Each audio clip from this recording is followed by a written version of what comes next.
before it broke apart. A sensor reading shows that somebody tried to override the autopilot, but officials say that that data may have been incorrect or misread. They say that one of the pilots may have unintentionally bumped the steering mechanism. Also today, a memorial service is scheduled for one of the astronauts, Navy Captain Laurel Clark.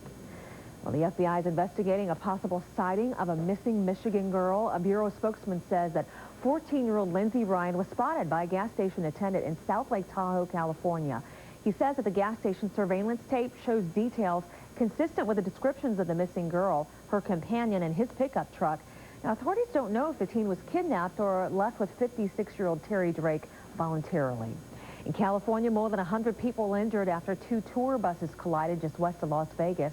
Several people are reportedly in critical condition now, and the Highway Patrol says that one tour bus rear-ended the other. The accident closed down the southbound lanes at I-15 for 5 hours. The cause of that crash is still under investigation. Okay, so here's a no-brainer for you, that eating fast food and vegging in front of the TV is not healthy for you. Well, a new study shows just how bad it can be. A Boston researcher found that white people triple their risk of obesity when they eat fast food at least twice a week and watch 2.5 hours of TV a day. The researcher says that lots of saturated fat, low-quality carbs, and soda are to blame. But fast food does not seem to make much difference for some African Americans. The research suggests that that could be because their diets tend to be just as unhealthy at home.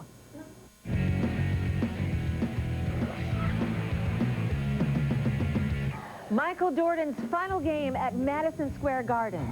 Is there an echo in here? Because I seem to have heard that before, but I think really this time it's probably it.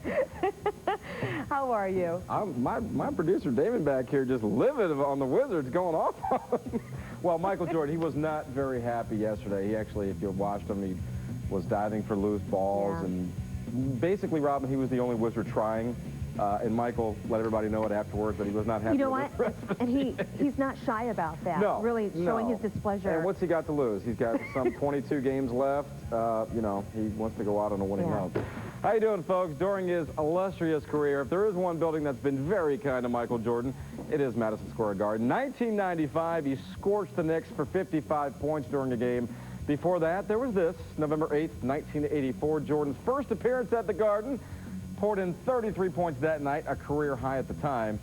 Fast forward to yesterday in what was most likely Michael's final game at the Garden. Jordan finishing with 39.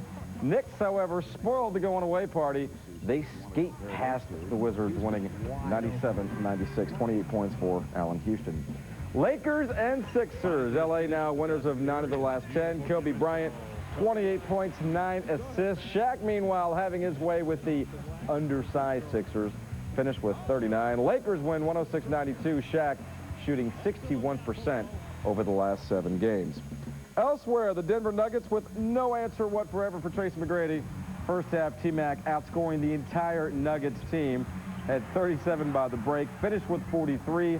Magic win easy, 111-98. On to college hoops. Chapel Hill Sunday, North Carolina hosting number 9 Duke. 21 lead changes in this one.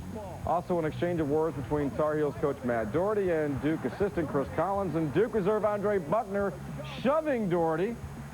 So we fast forward, final seconds. The 30-footer by Duke's Dante Jones. Now this would have tied things up. However, time already expired. Carolina, they pull off the upset.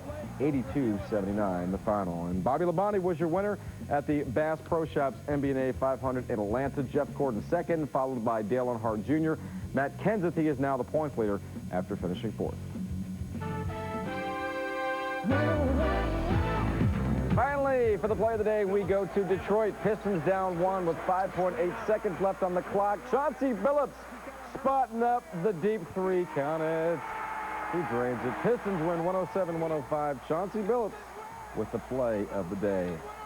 All right, well, still to come, Kansas is crowned the Big 12 regular season champs. Next half hour, we'll show you how the Jayhawks handle Missouri, their first home loss of the season.